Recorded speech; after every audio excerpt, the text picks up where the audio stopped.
오늘 베드로전서 3장 1절 7절은 어떻게 보면 참 딱딱하지만 정말 소중한 그런 말씀이에요.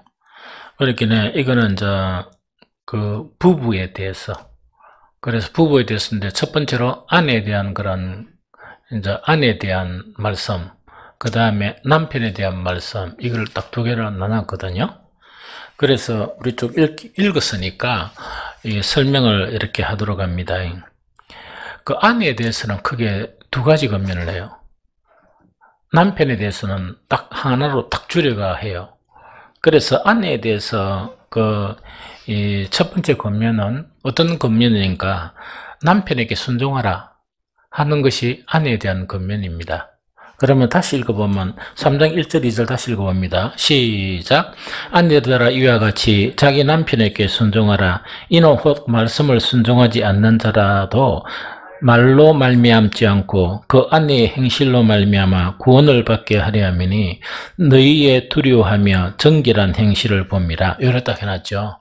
그래서 여기서 이제 보면 아내들에게 이렇게 말씀하시는 첫 번째 말씀이 남편에게 순종하라 하는 그 이야기거든요. 그런데 여기서 순종한다는 거 있죠. 순종한다는 거는 어떤 내용인가 하니까 자기를 복종시키는 걸 이야기해요. 그렇게 아내가 누구에게?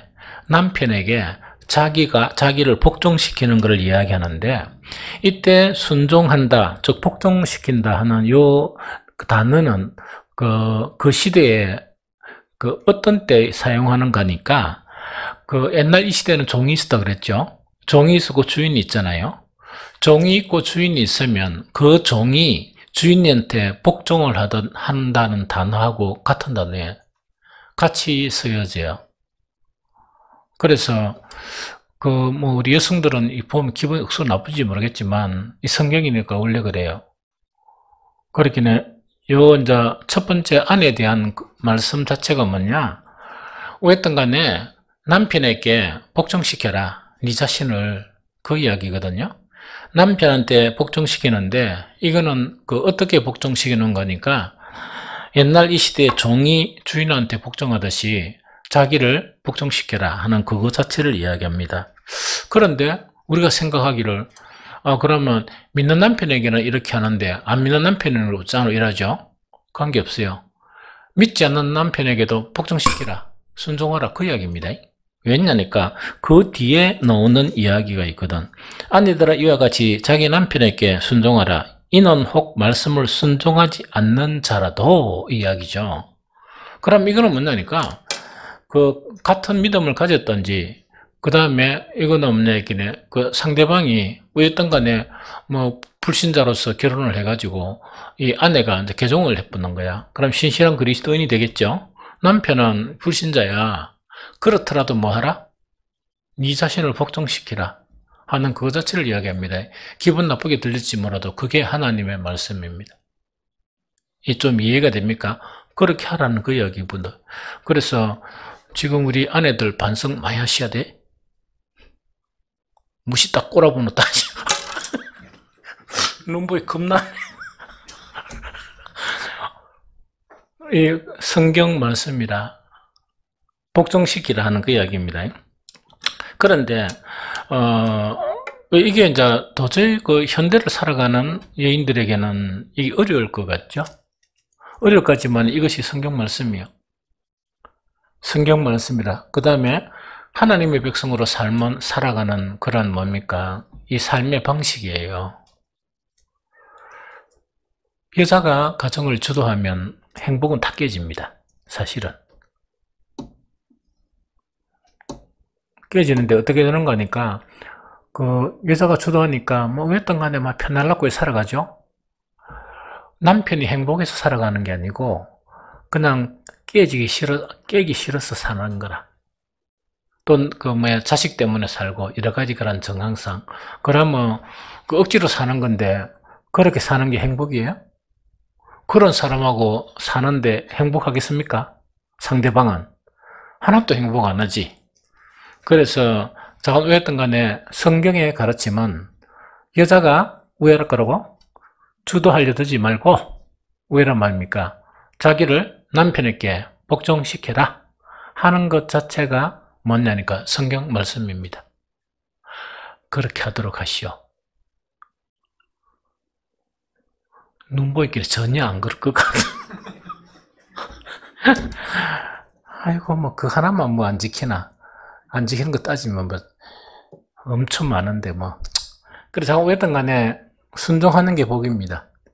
사실은. 순종하는 게 복이거든. 그러면은, 도저히 힘들 것 같은 이 복종의 이유, 즉, 아내들에게, 그 남편에게 순종하는데, 심지어 누구에게까지, 하나님을 모르는 그 남편이라도, 그 남편에게 뭐하라? 네 자신을 복종시키라 하는 그거를 이야기하거든요. 그런데 도저히 힘들 것 같은 이것 자체가 이 이유가 뭔가니까 혹 말씀을 순종하지 않는 자라도 이래 돼 있죠. 말씀을 순종하지 않는 자라도 말로 말미암지 않고 그 안에 뭐로 말미암아? 행실로 말미암아 구원을 받는 것이 가장 중요하다 하는 그 이야기예요. 그래서 이렇게 하라 하는 그 이야기거든요. 그런데 여기서 이제 말씀을 순종하지 않는 자 요래 돼 있죠. 이게 이제 신앙생활을 하는데 가장 어려운 게 하나님의 말씀에 순종하는 거야. 그렇게 여러분들 오늘 분명히 뭐라 했습니까? 아내들이요 뭐라고? 남편에게 자기를 복종시키라 그랬죠? 저녁에 가봐요. 그래 하는가? 절대로 안 합니다. 나 여러분들 안 하는 거 알아. 하나님 믿기 좀 힘들죠? 그런 가운데 하나님을 믿는 경우가 있어요. 요즘 계속 이야기했죠? 하나님을 믿는 경우는 하나님을 믿는단 말이야. 그런데 하나님은 믿기는 믿는데 뭐가 어려느냐? 말씀을 듣기가 너무 잘 안 되는 경우가 있어. 그래서 어떤 특별한 경우가 아니고는 설교를 듣는 게 너무 힘들어요. 하나님 믿는 거 어려운데 믿어졌죠? 믿어지는데 말씀을 즐겨 듣는 게 더 어려워요. 그런 단계가 되려고 그러면 그것도 특별한 단계가 돼야 돼. 믿음의 계단이라 그러면 어떤 계단에 올랐어야 돼요. 그런데 하나님을 믿고 말씀 듣는 걸 참 좋아해. 안 되는 게 있습니다. 그 말씀대로 사는 게 안 되는 거야. 그걸 순종이라고 그래. 이거 되게 어려워요. 그러면은 어떤 경우에 일평생 교회를 다니죠? 직분도 받고 성실하게 다니죠? 그런데 이제 인생이 끝날 때쯤 되면 말씀 들은 것도 되게 많고 배운 것도 많고 이랬잖아요. 주님 앞에 가려고 생각하면 내가 주님의 말씀을 몇 가지나 지켰나 이걸 한번 생각해 봐야 될까 이가 생각 안 해보고 또 가는 사람들이 많아. 왜냐니까 개념이 없으니까. 그런데 혹시나 선한 양심이 속에서 막 일어나가지고 아이고 주님께 내가 갈 때가 다 됐는데 내가 설교 들은 거를 몇 가지 순종했노? 안 그럼 성경 아는 거를 몇 가지 순종했노? 또 보면 10가지가 안 되는 사람이 되게 많아요. 10가지도 안 하는 사람이 되게 많단 말이야. 그만큼 뭐 하는 게 어렵다? 말씀을 알아보면 뭐해? 너무 많이 알아보면 하고 100독이든 200독이든 1000독이든 해보면 뭐해? 뭐가 안 된다고? 순종하는 게 안 되는 거예요. 그런데 거짓말 아닐걸요? 일평생 신앙생활하고 이제 주님 앞에 가려고 보니까 내가 몇 가지 순종했나 딱 보면 채 10가지도 순종이 안 되는 거야. 이런 경우가 이거는 내 상상인데 대한민국 기독교인 중에 80%는 안 되겠느냐 하는 게 내 예상입니다. 이건 예상이라 그랬답니다. 이거는 진실이란 게 내 예상에 한 80%도 10가지 순종 이상을 한 사람이 20%도 채 안 될 것이다 하는 게 제 예상입니다. 그런데 결과는 잘 모르겠어. 주님을 만나가 그 길 가는 뭐 목사가 뭘 알겠어. 그렇죠? 그거는 잘 모르겠는데 그 정도가 우리의 현실이라는 그 이야기거든요. 그래서 그러나 초기 기독교에서는 성령이 강하게 역사했어요. 강하게 역사함으로 어떤 현상이 일어났다? 말씀에 순종하는 자들이 일어나는 거야. 그렇죠? 그 중에 뭐냐? 지금은 뭐 한 80%가 10가지를 순종치 않았는데, 그 당시에는 말씀에 순종하는 것이 이렇게 많이 형성이 된 거야. 형성이 되다 보니까 말씀에 순종 안 했다 그러면 그 사람을 어떻게 생각하겠어? 성도라 생각하겠습니까? 안 하겠습니까? 별로 생각 안 하겠지? 그래서 이놈은 남편이 교회만 들고 가면 자고, 에? 맨날 설교 시간에 막, 무조건 설교 시작했다 그러면 딱, 시계 딱 보면 3분 이내 잠드는 거야. 그러니까 왜냐면 설교하고 자기하고 뭐가 나니까. 그래, 잠들어 버리거든요. 그러면, 그런데 무슨 순종이라고 되겠습니까? 전혀 순종이 안 되겠죠. 그래서, 그 당시에 이제, 말씀을 독해하기도 순종을 안 하는, 그런 사람들도 비율은 작았지만 있었겠죠. 그런데 이 사람들은 말 때문에 절대로 순종할 수가 없어요. 그러면은 성경에서 말씀에 순종할 수 있는 사람 있죠. 순종할 수 있는 사람은 어떤 사람이 말씀에 순종할 수 있습니까? 혹시 알아요? 해답.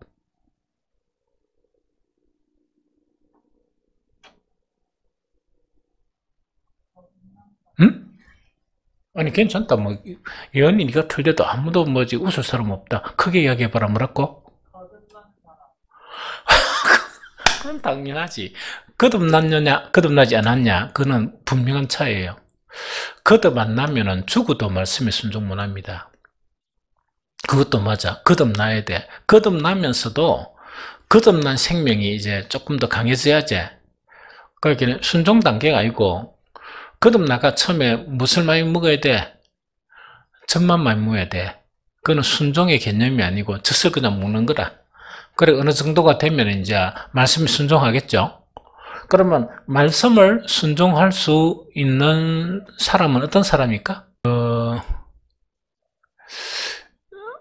참 신앙에서 가장 중요한 그 자체가 그 초대교회에 강하게 일어났던 게 뭐냐니까 이제 영을 따르는 삶이었었어요.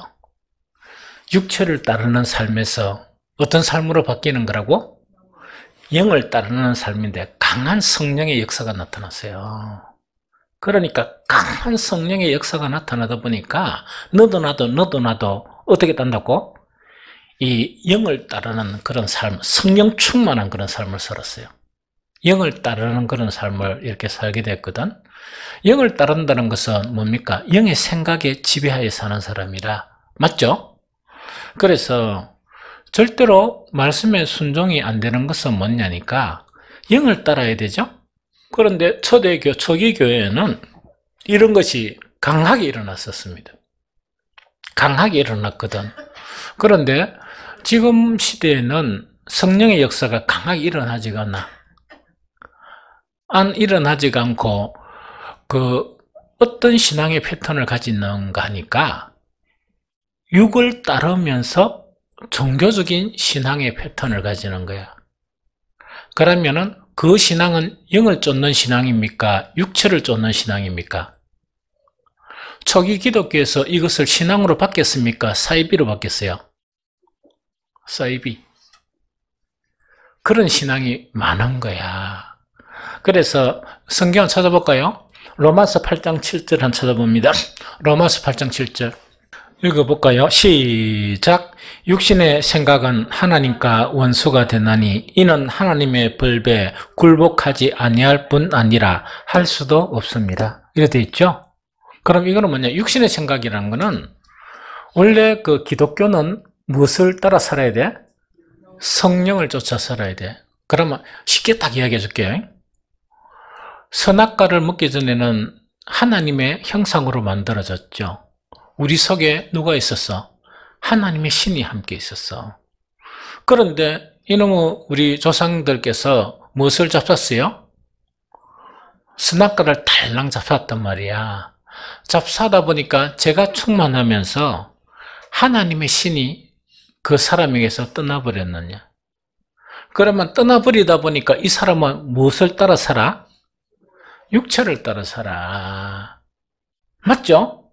그런데 구원이 일어나는 것은 뭐냐? 물과 영으로, 성령으로. 거듭나게 된단 말이야. 그거는 우리 속에 떠난 하나님의 영이 새로 소생이 되는 거야. 알겠습니까? 소생이 되고 성령 충만한 것은 그것이 강하게 우리를 지배해 나가는 거야. 이해되죠? 그러면은 이 육을 따르지 않고 영을 따르는 형태가 산 형태라, 살아있는 형태, 구원받은 그리스도인의 형태예요. 그러면은 영을 따르는 사람에게는 누구의 법에 굴복할 수 있다? 하나님의 법에 굴복할 수 있지. 그런데 육을 따르는 사람에게는 그 속에 뭐가 없으므로 하나님의 신이 강하게, 성령께서 강하게 작용을 못하니까 요 목사가 새가빠지 설교하죠. 설교해도 안에 육이다 보니까 이 영의 말씀을 가지고 설교를 하고 아무리 설교를 해도 그게 그 사람의 귀에 들어가 버리면 뭐로 바뀐다? 율법으로 바뀌어요.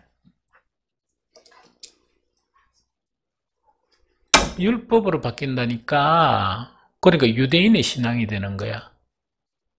그러면은 유대인의 신앙은 예배에 은혜가 있습니까? 은혜가 없죠. 왜냐, 율법은 자기 힘 스스로 뭔가 구원을 이루기 때문에 은혜라고 상관이 없어. 은혜도 없고 감동도 없고 영 안에 있어야 될 기쁨 있죠? 이런 것도 없는 거야. 교회 봉사하면 뭐냐니까 자긍심만 가득해. 내가 열심히 했잖아. 딴 사람 안 하는데 그것만 가득한데 그 막 이렇게 봉사를 하면서 막 넘치는 기쁨 있죠? 내가 주를 위해서 이렇게 시간을 드릴 수 있는 게 너무나 감사하고 뭐 내가 음식 준비하면 우리 성도들이 이렇게 앉아 먹을 거를 생각하면 너무나 기쁨이 넘칩니다 하는 것 자체가 주방에서 막 나눠집니까? 그러니까 이제 나눠집니까 하는 이것이 이제 계속 있어야 되는 거야. 몸은 힘들지. 몸은 힘들면 아프죠. 그러나 영을 따르면서 이 기쁨이 있다 얘가 내가 죽게 들어진다 하는 그 기쁨이나 혹은 뭐 이렇죠. 막 몸이 좀 아프고 피곤하면 아따 좀 있으면 흙으로 돌아갈 거 뭐 악기 있냐 탁 이래가지고 그죠? 뭔가 있긴 해. 내가 이렇게 아프고 힘들게 이렇게 일을 하면 우리 아이들이 먹으면 얼마나 좋을까 이런 거 있다 얘가.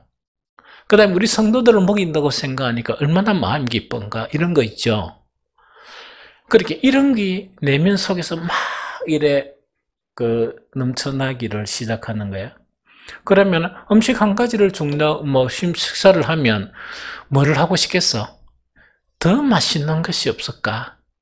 더 좋은 것, 늘 그것을 생각하겠습니까? 안 생각하겠습니까? 돈은 아무것도 지배를 못합니다.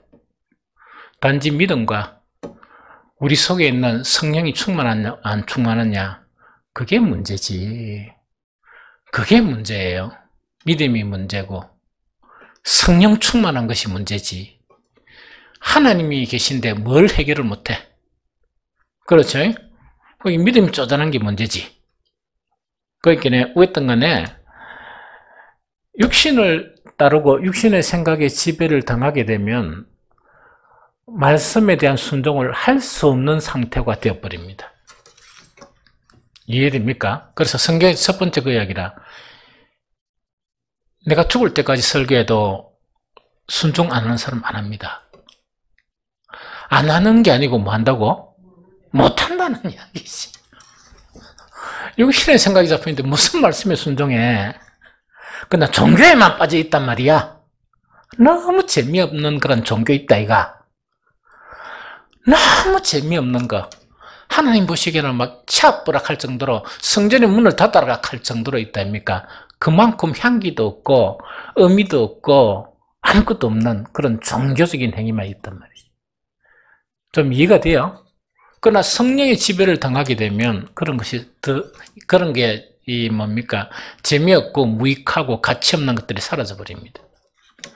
이해가 되죠?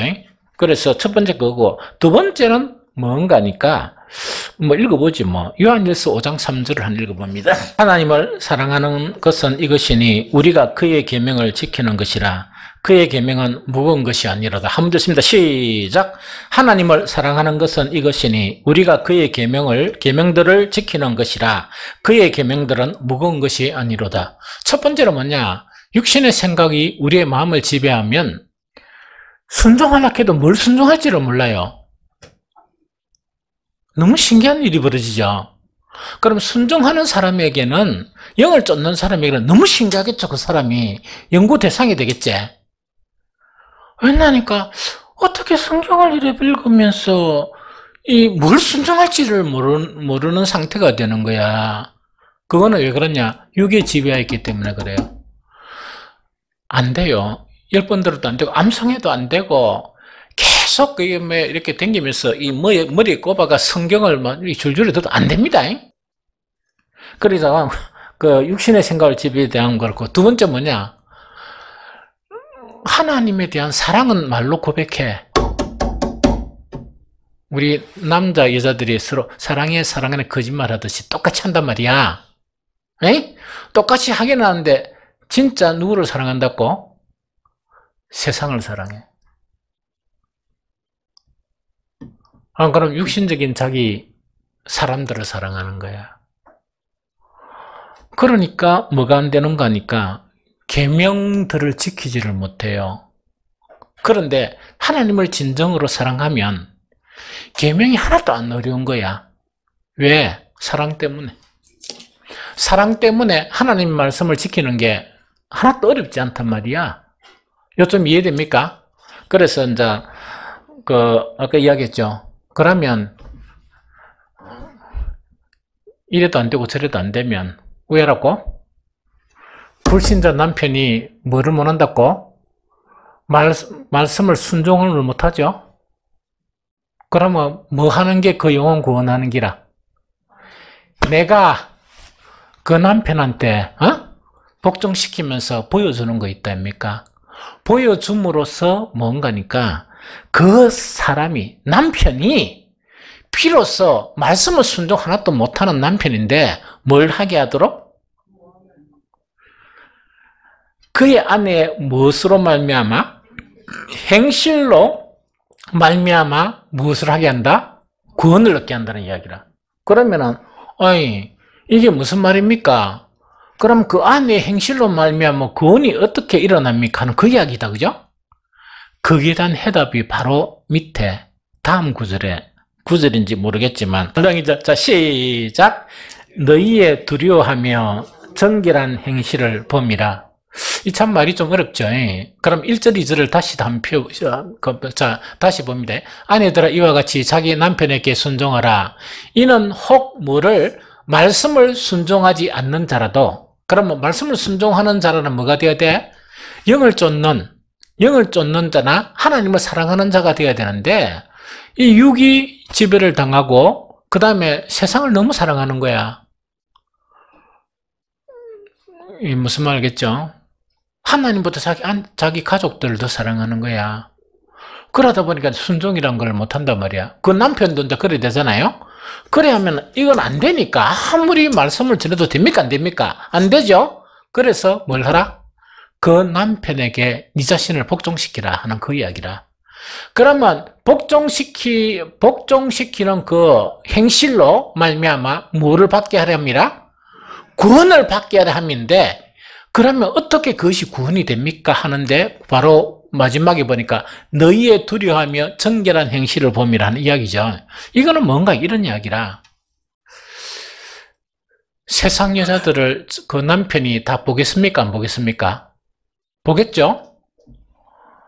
아니, 자기는 그래도 믿음을 가진 좀 고상한 세상에 좀 고상한 아내가 있단 말이야. 고상한 아내가 지처럼 안 고상한 남편한테 그 하는 여자를 봤습니까? 안 봤습니까? 그런 여자가 어디 있어? 안 봤지? 안 봤단 말이야. 그런데 이 아내가 세상 모든 사람이 안 하는 짓을 쥐는 분명히 그 타락한 인간이고 죄인이고 세속적이고 안단 말이야. 아니 자기 아내는 경건해. 그런데 그 아내가 쥐한테 순종을 하거든. 쥐한테 복종을 시키거든. 충격입니까? 충격 아닙니까? 충격이겠죠. 그러면 그 충격을 받는데 무엇을 알게 되는가 하니까 이 지정신임은 이래 못한다. 지정신임은 이거나 그래 하겠습니까? 못 하겠나? 못하겠지. 니정신이면 안 되지? 니정신이면 그래 못한단 말이야. 그런데 하나님이 얼마나 두려웠으면, 하나님의 거룩하심이 어떻게 했으면 이 여자가 내한테 이렇게 하겠느냐, 그 이야기라. 그게 마지막, 너희의 두려워하며 정결한 행실을 봄이라. 너희라는 거는 그 남편 앞에 순복하는 거죠. 그 아내들이 얼마만큼 하나님을 경외하고 또 얼마만큼 그 말씀에 순종하는, 그 경외하니까 순종하죠. 순종하다 보니까 이야, 이 양반이 내한테 순종하네 하니까 하나님은 이런 하나님이구나 하면서 믿게 된다는 이야기. 말씀을 통해서는 믿을 수 없는 남편이, 아내가 이 세상 천재도 이렇게 하는 사람이 없는데 뭐라고? 그 남편에 순종하거든. 때로는 뭔가니까 종교에 빠져버리면 긍휼이나 자비나 정말 그런 것이 없어져 버려요. 무슨 말이겠습니까? 남편에 대한 구원이란 그런 관념도 없어져 버리는 거야. 그러면 그 신앙이 참 신앙일까? 근데 요 이야기를 좀 이제 충분히 이해되겠죠? 그래서 이렇게 순복하는 것을 보면, 남편의 순복하는 걸 보면 이 아내가 하나님을 그래 겁내구나.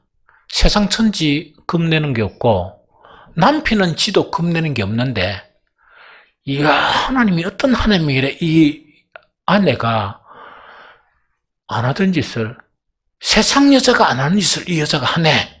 하니까 그 하나님이 가보고 싶겠습니까? 안 보고 싶겠습니까? 가보고 싶겠지. 정말 위대한 하나님이구나. 이렇게 된다 하는 그 이야기가 지금까지 이야기라. 여기까지 이해됐죠? 그래서 그게 순복이란 원음이다 하는 그 이야기입니다. 그러면 백날 첫날 그 남편이 뭐 없던 거 시킨다고 순종하라는 게 아니고, 무슨 말인지 좀 알겠죠?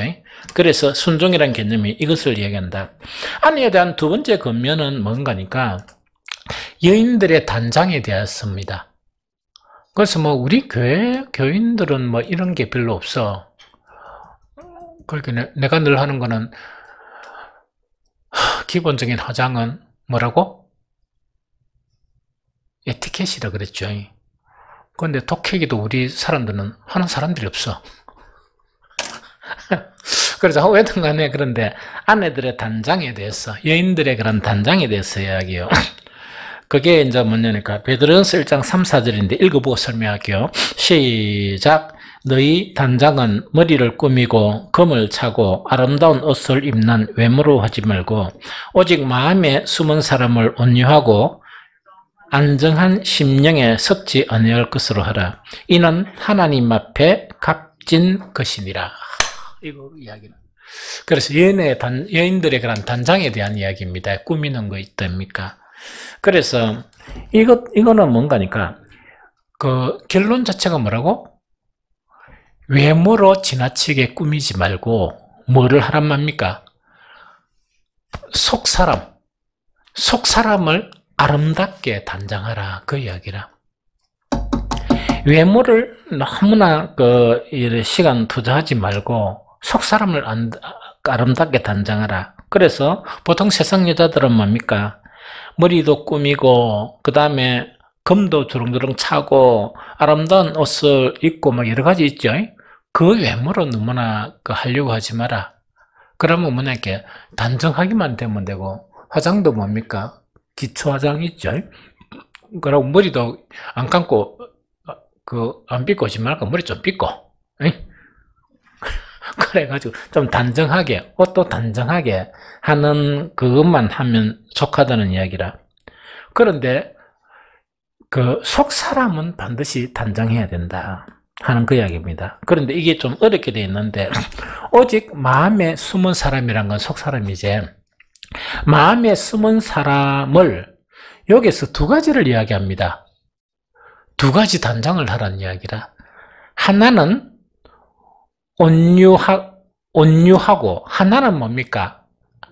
안정한, 열어놨거든요. 그럼 하나는 그래, 요걸 이렇게 이제 연결하면 됩니다. 온유한 심령에 섞지 아니할 것으로 단정하고, 안정한 심령에 섞지 아니할 것으로 단정을 하면, 이는 하나님 앞에 값진 것이라 하는 요 이야기거든요. 이게 무슨 말인지 좀 알겠죠? 그러면 자, 한번 봅니다. 우리 교인들이야 외모를 너무 단정하고 이런 경우는 없잖아. 없는데, 그거는 손치는데, 속 사람을 단정하는 이 일이 없으면 안 돼요. 이거 반드시 단정을 해야 돼. 왜냐니까, 연이나 영지는 화장을 하든 안 하든 예뻐. 왜 그래요? 젊으니까. 그런데 지금 한 10년, 20년 지나고 나면 화장을 해도 어째요? 안 예뻐. 왜냐니까 늙어가니까. 그러면 늙어가다 보니까 막 이거를 갖다가 뭔가 하려고 해도 세월이 가는 데는 별 수 없어. 나는 참 이해가 안 되는 게, 뒤 할매들이 있다니까. 화장품 비싼 걸 화장품 사고 하는 거 보니까 이해가 안 돼. 왜 그걸 하는가 이해가 잘 안 돼요. 그냥 차연하게 받아들이고 이러면 되는데, 아니 그냥 기초만 하면 되는데 왜 값비싼 것을 그렇게 사고 그렇게 치장하려고 그럴까, 이런 생각이 들어요. 그런데 아주 이제 어린 처녀일 때하고 이제 계속 이렇게 나이가 먹잖아요. 먹는데 속 사람의 단정이 없이 화장을 너무나 진하게 하잖아요. 진하게 하는데 자기는 어떻게 생각해? 내가 사람들에게 아름답게 보일 것이라 이래 생각한단 말이야. 아니고 속 사람이 단정하지 않으면 티가 나요. 티가 대번이 납니다. 어떤 티가 난다고? 그게 내가 말을 잘 못하겠네. 그런 티가 확 나. 전혀 안 아름다워. 전혀 안 아름다운 그런 티가 확 나거든. 그런데 참 한 거는, 나이가 먹어가면서도 아름다워지는 사람이 있어. 그 다음에 노년기에 확 들었었죠. 했는데 그런 화장품을 안 사도 아름다운 사람이 있어. 그 사람은 어떤 사람이냐? 속 사람을 단정하게 계속 꾸민 사람이야. 무슨 말 좀 알겠죠? 그래서 우리에게 가장 중요한 거는, 특히 연이나 영지한테 가장 중요한 거는 속 사람을 아름답게 계속 꾸며야 돼. 그래야 아름다운 사람이 돼. 그럼 시집가면 아름다운 아내가 되고, 아름다운 엄마가 되고, 그 다음에 교회에서는 뭐냐니까 아름다운 권사가 되고, 막 이렇게 되는 거예요. 그래서 이제 속 사람을 단정하게 하는 거 되게 중요해. 그럼 여기서 두 가지다, 그죠? 온유한 심령에 섞지 아니할 것으로 단정하라, 이런 이야기다, 그죠? 이거는 절대로 안 썩어져. 안 없어져요. 화장은 하고 나면 왜 됩니까? 화장 안 지워놓고 자면 왜 되노? 피부도 상하고, 그렇지? 그렇죠? 그런데 그 온유한 심령에 섞지 아니할 것으로 계속 단정하고 안정한 심령에 섞지 아니할 것으로 단정하는 이것이 대단히 중요해요. 그러면 온유한 심령에 섞지 아니할 것은 문자적으로 보니까 언어적으로 보니까 온순하고 겸손한 사람을 의미해요. 온순하고 겸손한 사람을 의미해요. 그런데 이것에 좀 더 붙이면 뭐냐니까 여자들의 가장 아름다운 것은 뭔가니까 온순하고 겸손한데 이걸 좀 풀어서 설명하면 뭔가니까 부드럽고 그 다음에 온화하고 겸손하고 사려 깊은 그 심령이 마음 이걸 의미해.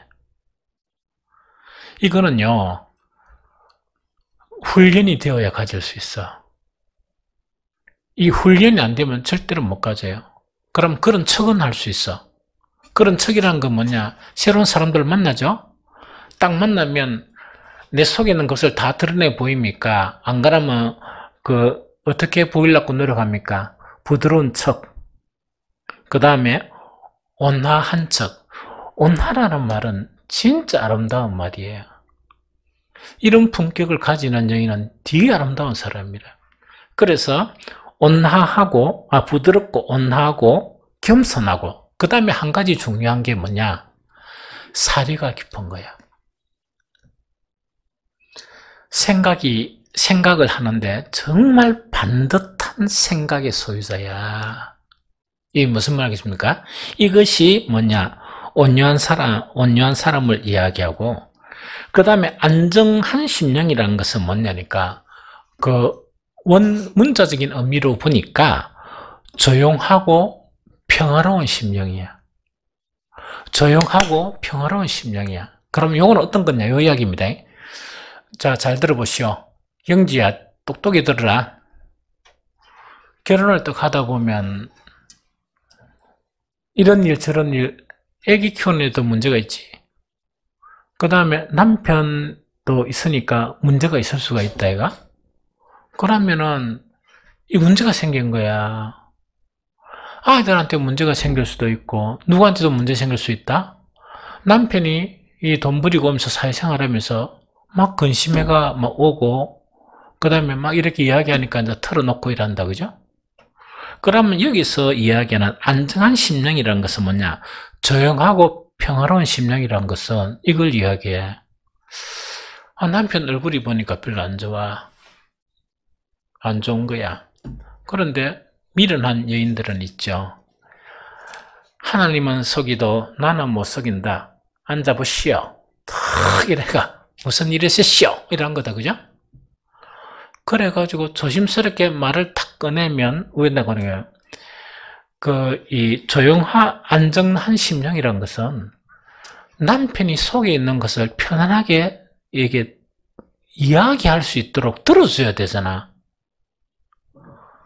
말을 꺼냈는데 뭐시기? 애가 막 다다다 사업했단 말이야. 말도 다 안 했는 거예요. 속에 있는 말도 못 꺼내고 단지 그 말을 하려고 뭐 하기만 했다. 수도만 잠깐 꺼냈는데 그래 붙는 거야. 그러니까 남편이 말할 용기가 있겠습니까? 없겠습니까? 없죠. 아내란 사람은 내가 바깥에서 어떤 일을 당하고 어떤 것을 당하더라도 정말 이렇게 안정한 심령의 소유자는 뭐냐? 그 남편의 이야기를 다 들어주는 거 있답니까? 이런 여인을 이야기해.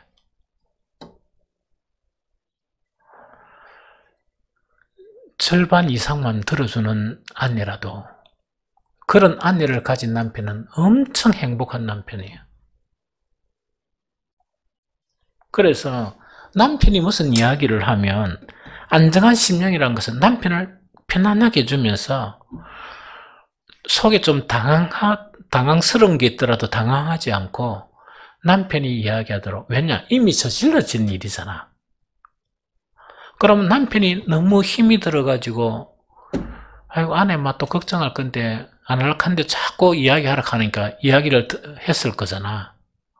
하면은 지가 더 집이짓다 그러면 문제 때문에 남편이 심령의 상처를 받고 힘이 들은 그것도 너무 힘든데 저 아내가 하는 거 보니까 더 디비지 뿌리거든?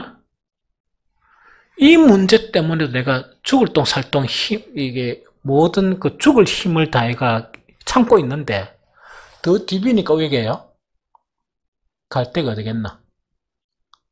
집을 나가 산속을 가든지 이런 거 있죠. 자관 뭐냐니까 이 자포자기를 해버리든지 그런 미련한 여자들이 얼마나 많아요. 외모만 단정하면 뭐해? 남편 말 하나 들어주는 것도 못하는 여잔데 그것도 끝까지 들어주지도 못하는 여잔데 누가 해결해달라 했나? 그건 아니잖아. 남편은 아내가 그 이야기를 들어주기만 해도 이만한 문제가 있었죠? 그게 반으로 줄여버리는 거야. 그럼 용기가 생깁니까? 안 생깁니까? 생기죠. 요게 사려 깊은 여인이야. 그러니까 똑똑하기는 똑똑한데 완전 그러다가 이 철을 치버리니까 그런다고 그 문제를 하나도 해결했나? 하나도 해결 못하는 아내가 남편 하나 격려도 못 해주고 힘도 못 대주고 있다 입니까? 그래 하는 여자가 이 뭐 어떻게 받아들여야 되겠어? 그 아내 맞아요? 함께 사는 여자 맞아? 그 남편을 사랑하는 여인 맞냐고? 그래 버리면 나가 죽으란 이야기잖아. 믿음도 죽이고 하나님 위로만 가지면 사나? 우리가 무슨 신입니까? 사람이 위로도 필요하지. 하나님께서 원래 여자를 그렇게 만드는 거야. 그런 역할을 하라고. 좀 이해가 됩니까? 이게 뭔가니까 안정한 심령, 썩지 않을 안정한 심령이야. 그래서 조용하니까 왜 떴단 말입니까? 남편 이야기를 다 들어주는, 다 들어주고 뭐가 해결책이 없더라도 다시금 그래도 힘을 냅시다. 나도 뭔가 할 수 있는 일을 하겠다 그러면 남편이 이만큼 문제를 가지고 와가 줄어들었죠. 줄어들면 용기가 생깁니까? 안 생깁니까? 생기면서 아내를 위해서, 자식을 위해서 그래도 더 노력을 안 하겠습니까?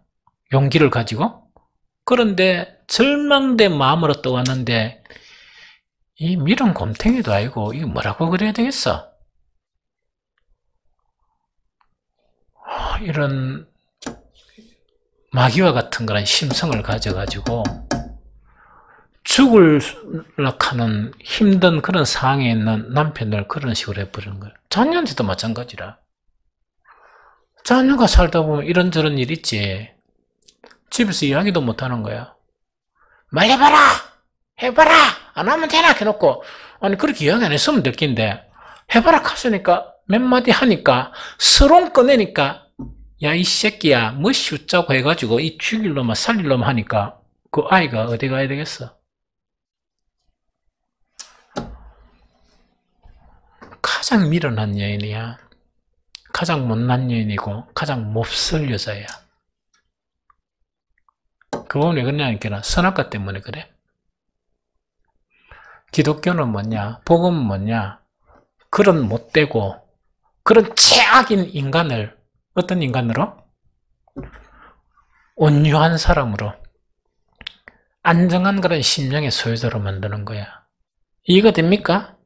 그러면서 안정한 심령은 조용하고 무한 심령이라 평화로운 심령이에요. 그럼 어떻게 하는가? 남편이 뭐냐니까 내가 이렇게 일을 당했는데 내가 반드시 복수하고 말 거야. 막 이랬단 말이야? 그걸 또 하는데 듣고 난 다음에 같이 하자 복수. 이런 거 그런 거 가만히 놔두놨나? 뭐 이런 거 있다 입니까? 그래 해야 됩니까? 평화롭다는 것은 아이고 세상 사람이니까 어쩌겠노 뭐 이런 거 다 잃어버렸지만 찾을 수 있는 기회가 있으면 뭔가를 찾아보는데 없으면 잊어버리자. 그래야 우리가 마음이 평안하지 않느냐. 또 새로 시작하면 되지. 이렇게 하는 여인이 온유한 사람이고 안정한 심령의 소유자입니다. 이걸 갖다가 뭐라고 이야기하느냐? 온유한 심령에 섞지 아니한 것. 안정한 심령에 섞지 아니한 이것으로 계속 단정하기를 힘쓰라. 이게 성경의 가르침이에요. 요거 이해됩니까? 그럼 이거는 뭔가 하기네? 하나님 앞에 너무나 값진 것이다. 값지다는 것은 뭐냐? 하나님이 그 여인을 어떻게 생각한다? 존귀하게 여겨준다 하는 그 이야기입니다. 하나님께서 그 여인을 존귀하게 여겨주면 그 남편은 그 여인을 얼마나 존귀하게 여길까? 그러면은 여러분들 솔직히 우리 사람의 외모 있죠? 특별하게 막 이렇게 막 사고나 상처가 막 투성이고 이게 아닌 이상은 전부 다 개성미가 다 있어. 하나님께서 그 개성미를 다 주셨단 말이야. 각자의 아름다움을 주셨어. 그 아름다움을 극대화로 표출시키는 것이 뭐 하는 것이라? 두 가지야, 방금. 온유한 심령에 섞지 않을 것으로 계속 단정해가고, 안정한 심령에 섞지 않을 것으로 단정해가게 되면, 이 여인은 사랑받는 여인이고, 이 여인은 아름다운 여인이고, 이 여인은 존중받는 그런 여인이다 하는 그 이야기입니다. 이거 좀 이해가 됩니까? 그러면 이 성품은 누구의 성품이겠습니까? 하나님의 성품이야. 말씀을 통해서 그 닮아가라는 이야기라. 그런데 교회 다닌 지 10년, 20년, 30년 됐는데도 하나도 안 변했다. 이런 게 없다. 믿음입니까? 아까 이야기했죠? 일평생 살고 주님 앞에 갈 때가 내가 성경 말씀대로 어떻게 살았나 TV 보니까 10가지도 옳게 안 했네 하는 그런 사람밖에 안 되는 거 아니냐. 그러니까 그것을 믿음이라고 이야기할 수 있겠느냐. 이거 좀 이해가 됩니까? 그러면 이게 이제 결국은 신의 성품이거든. 남자도 마찬가지야. 신의 성품인데 여기서 가장 합당한 단어가 구약의 뭡니까? 헤세드. 하나님의 헤세드. 아까 찬양할 때도 나왔죠. 하나님의 뭐라고? 자비. 하나님의 긍휼. 하나님의 사랑이 풍성하다 보면 온유한 사람이 되고 안정한 심령의 그런 소유자가 됩니다. 신약에는 뭐 보면 되는 이게 가지기 힘들어요. 이런 단정하기가. 이런 인격이 되면 성공한 거야. 연애하고 영지하고 너가 40이 되기 전까지 이것을 입문해가지고 각각 나가재. 너는 존귀한 여인들이 돼. 너희 때문에 많은 사람들이 하나님께로 들어와. 쓸데없이 말로 전도하지 말고, 아까 말로 전도하니까 안 된다 했지? 말로 떠버리지 말고 이것만 되면 너희는 가장 복되고 아름다운 가정, 그 다음에 교회에서는 앞으로 어떻게 되느냐, 가장 복되고 아름다운 집사 혹은 권사가 되게 돼 있어. 그러면서 교회를 바꿀 수가 있어. 그래서 제발 이걸 단장해가란 말이지. 그런데 이거 단장하려고 하면은 얼굴에 막 이래 뭐가 더럽고 있는 데서 화장을 바르면 화장이 잘 됩니까? 지금 내 이 빗기 내고 뭐 기초 화장을 잘하고 이래 뭐 바르잖아. 그와 마찬가지로 우리 마음에 온유한 심령에 섞지 않을 것, 안정한 심령에 섞지 않을 것, 이거 달라 그러면 어떻게 해야 되느냐. 끊임없이 성경을 많이 읽는데 이것만은 읽도록 해. 고린도전서 13장이 있잖아. 13장. 거기서 사랑은 하지 않으면 하는 거 있다, 얘가. 그걸 계속 가지고 연단을 해야 돼. 그런 마음을 내 속에서 빼버려야 돼. 그게 뭡니까? 사랑은 뭐 하지 않으며 시기하지 아니하며 우리 속에 있는 시기를 이렇게 제거를 안 하면요 절대로 온유하고 안정된 심령의 사람이 될 수가 없습니다. 그 다음에 우리 속에 뭐라고? 자기 자랑이나 교만함이 있죠. 이거를 갖다가 빼내지 아니하면 절대로 이런 신의 성품을 가질 수가 없고, 그 다음에 절대로 하면 안 되는 게 뭡니까? 무례함이야. 예언이나 영지 잘 들어. 연애할 때 처음에 남자 만났는데 내가 무례하게 대하나? 무례하게 대한다고 하면 괜찮은 알아. 처음 만나고 두 번째 만나고 딱 무례하게 대한다 그러면 대단한 사람이란 말이야. 안 그러지? 억수로 여인인 것처럼 이렇게 하지? 그런데 무례함은 언제 시작됩니까? 친숙해지면 나타나는 거예요. 친숙해지면 내 속에서 이게 좀 그래도 좀 서로 잘 보이려고 하던 거 있죠. 이게 풀어지면서 그때부터 무례하게 대한단 말이야. 가까운 사람에게 무례함에 대한 거는 인격에 가장 저질스러운 거야. 가장 저질스러운 겁니다. 특히 여인이 그러면 남편으로부터 사랑 못 받아요. 절대로 사랑받을 수가 없어. 절대로 무리하게 대하면 안 돼. 이 무슨 말 좀 이해됩니까? 그래서 이 무리하게 대하는 거 해야 되고, 그 다음에 자기 유익이 있죠. 처음에는 모든 걸 다 해주는 것처럼 이렇게 이야기해. 그런데 렌주 친해지면 뭡니까? 100% 자기를 위해서 존재해야 돼. 무리하고 자기를 위해서 존재하게 되면 사랑받을 수 있는 사람이 됩니까? 그 여인은 사랑할 줄도 모르고 사랑받을 줄도 모르는 여인이야. 얼마나 불쌍한 인간이야. 이해가 되죠? 그래서 이거 절대로 없어야 돼. 그 다음에 성냄. 성을 내고 싶어도 계속 억눌려야 되고, 절대로 악한 생각은 자꾸 날 때마다 이거 없애버려야 돼. 그런데 보통 여인들은 어떻게? 악한 생각 하나 나면 거기서 두 가지 더 붙이잖아. 또 붙이잖아. 이렇게 쌓아두는 거야. 절대로 온유한 그런 심령에 섞지 않을 사람이 안 됩니다. 그 다음에 안정한 심령에 섞지 않을 사람이 절대로 들어갈 수 없습니다.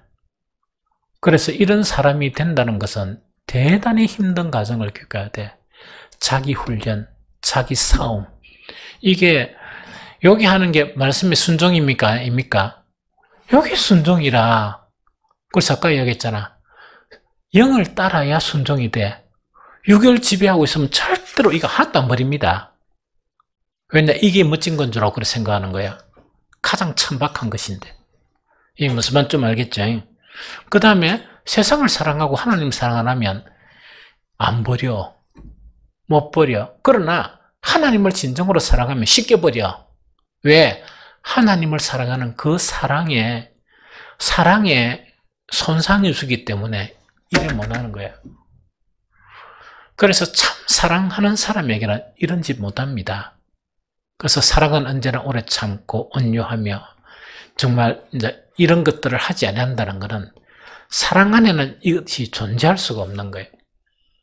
사랑이 아니니까 존재하고 더러운 육체를 따라가니까 존재하고 이 세상을 사랑하니까 이런 것들이 존재하면서 또 타령은 무슨 타령에? 사랑 타령을 한단 말이에요.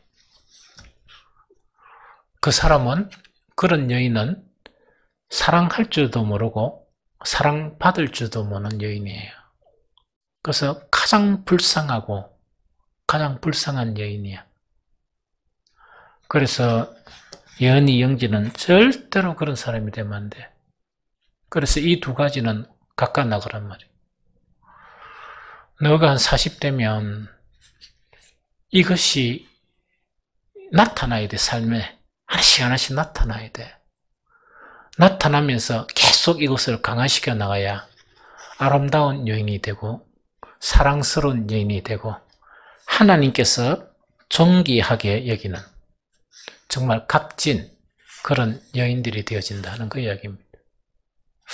우리 권사님도 지금 노력하면 돼. 실망할 것 없이, 그죠? 그 다음에 남편들에 대한 권면입니다. 이것도 대단히 소중해. 오늘 시간이 좀 지나더라도 기도를 좀 짧게 하더라도 진짜 소중합니다. 남편에 대한 권면 읽어보고 합시다. 한 구절이니까, 그죠?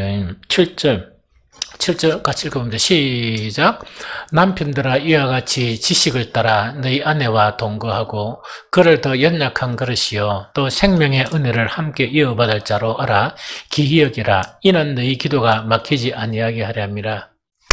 요거 나중에 결론적으로 보면 아내한테 요구하는 것도 마찬가지고 남편한테 마찬가지고 요구하는 것이 결론은 마찬가지예요. 그러면 저거 딱 보니까 남편들은 이와 같이 지식을 따라 너희 아내와 이렇게 나왔죠. 그런데 이거는 뭐냐니까 아내와 동거한다는 아내와 산다는 이야기라. 아내와 사는데 지식을 따라 너희 아내와 동거하라는 것은 뭐냐? 두 가지 지식을 가지고 아내하고 살아라. 요 이야기입니다. 본문 내용에 보면 7절 내용에 보면 다시 이야기합니다.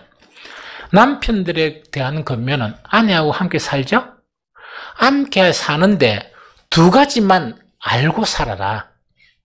두 가지를 반드시 알고 아내하고 살아야 된다. 그거 지금 이야기하는 거야. 그래 해야 뭐가 안 막힌다? 기도가 안 막힌다. 그래 해야 기도가 안 막힌다 그 이야기거든요. 그럼 두 가지가 뭔가니까 하나는 뭐냐니까 내가 함께 사는 아내는 어떤 사람이다? 연약한 그릇이다. 그걸 알고 살아라. 첫 번째가 다시 이야기합니다. 내가 함께 사는 아내는 어떤 사람이라고? 연약한 그릇이다. 이걸 알고 살아라는 거 이야기입니다. 이때 연약한 그릇이라는 것은 육체적으로도 연약하고 또 무엇으로도 연약하다? 영적으로도 연약한 그릇이다. 그걸 알고 살아가란 말이지. 선악과를 누가 먼저 먹었어요? 그러면 여인이 아까 이렇게 남편한테는 간단해요. 이렇게 이야기해. 아까 여인들한테는 막 엄청 많이 이야기했죠? 왜냐니까 그만큼 연약한 그릇이란 말이야. 그래서 남편들은 뭔가니까 아내가 조금 영적이지 못할지라도 조금 육신적일지라도 이거는 늘 어떤 인식을 해놔? 이게 육체적으로도 연약하고 그 다음에 영적으로도 연약한 그릇이다. 그걸 알고 아내하고 살아가라. 그게 남자라는 이야기거든. 그게 남자라는 이야기라. 그게 남편이라는 이야기라. 그 다음에 두 번째 뭘 알고 살아가라? 생명의 은혜를 함께 이어받을 자임을 알고 살아가라. 생명의 은혜를 함께 이어받을 자임을 알고 살아가라. 그거 보니까 또 생명의 은혜를 함께 이어받을 자로 알아. 기억이라 이야기죠. 그럼 이거는 뭐 이야기다. 내가 함께 사는 아내는 연약한 그릇이다. 이거는 한시도 잊어버리지 말고 그걸 알고 살아가라는 이야기라. 그러다 보니까 남자하고 여자 차이점은 여자들은 감정의 기복이 심합니까? 안 심합니까? 심해요. 감정의 기복이 심하다는 것은 영적인 기복이 심합니까? 안 심합니까? 심할 수밖에 없어. 무슨 말이겠습니까? 그거는 뭐기 때문에? 연약한 그릇이기 때문에 그렇다. 요걸 알고 살아가란 말이에요. 이걸 모르고 살아가면 천불 나가지고 살 수 있습니까? 못 삽니까? 못 삽니다. 이걸 알아야 살아갈 수 있단 말이에요. 그 다음에 두 번째 알아야 될 거는 뭐냐니까 하나님께서 나에게 주신 이 아내는 어떤 사람이란 것을 알고 살아가라? 생명의 은혜를 함께 이어받을 자이라는 것을 알고 살아가라는 이야기라. 이거는 이거 아닙니다.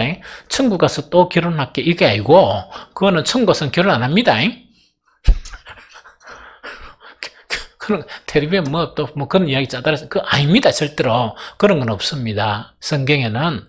그럼 이거는 뭐냐니까, 하나님께서 연약한 아내를 주셨단 말이야. 영적으로도 연약하고 육체도로 연약하단 말이야. 그러면은 이 하나님께서 이 연약한 그릇을 주신 것은 뭐냐니까, 네가 천국 갈 때 어떻게 하라? 손을 놨고 내버려 두고 가란 이야기가 아니고, 어떻게 하라고? 같이 잡고 이렇게 구원을 받을 수 있도록 같이 들어가라는 그 이야기입니다. 그러면 인내하고 참고 기도하고 해야 되겠습니까? 안 되겠습니까? 그래야 되겠죠? 그럼 만약 이렇게 한다 이야기죠? 아휴, 딱 보니까 안 되겠네. 그러면 니는 니대로 하고. 물론 화나면 그런 얘기도 할 수 있지. 그런 마음 가지면 안 되지. 니는 니대로 하고, 내 혼자 어디 갈란다? 천국 갈란다. 고래가 기도 백날 해봐야 기도 응답이 있다 없다? 그 이야기다. 그 이야기란 말이에요. 그러면 내가 함께 사는 아내는 연약한 그릇이다. 그래서 내 보호가 필요하고 내 그늘막이 필요하고 또 하나님 앞에 내 기도가 필요하고 이런 아내란 말이야. 그 다음에 두 번째 인식해야 될 거는 뭡니까? 내가 천국 갈 때 만약에 아내를 데리고 가지 못한다 그러면 그거는 구원의 완성입니까? 구원의 불완전을 이야기합니까? 불완전한 것을 이야기해. 그래서 하나님께 주신 거란 것은 뭐냐? 그 아내를 함께 생명을 이어받을 자가 내 아내다. 하나님께서 그러기 위해서 나에게 주셨다. 이걸 생각하면서 때론 연약한 부분도 오래 참고 막 변덕이 있더라도 오래 참고 기도하고 그러면서 이제 같이 이 구원에 이르는 이 생명의 은혜에 이르는 그것이 되어야 돼요. 그러면 아까 똑같은 이야기라 그랬죠. 아내가 이렇게 남편에게 순복하는 거 있죠. 그럼 아내에게도 남편은 어떤 사람이라? 생명을 함께 이어받아야 될 생명의 은혜를 함께할 자가 누구라고? 내 남편이다. 이래 생각하는 이야기지. 이거 이해됩니까? 이것이 오늘 장장 베드로는 아내가 있었습니까? 없었습니까? 있었어. 그래서 이거는 바울 서신보다 더 은혜스러워. 이 부분에는 하도 얼마나 시달리겠어.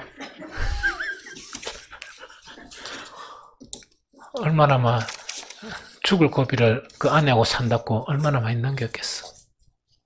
얼마나 좌절과 고통이 심했겠습니까?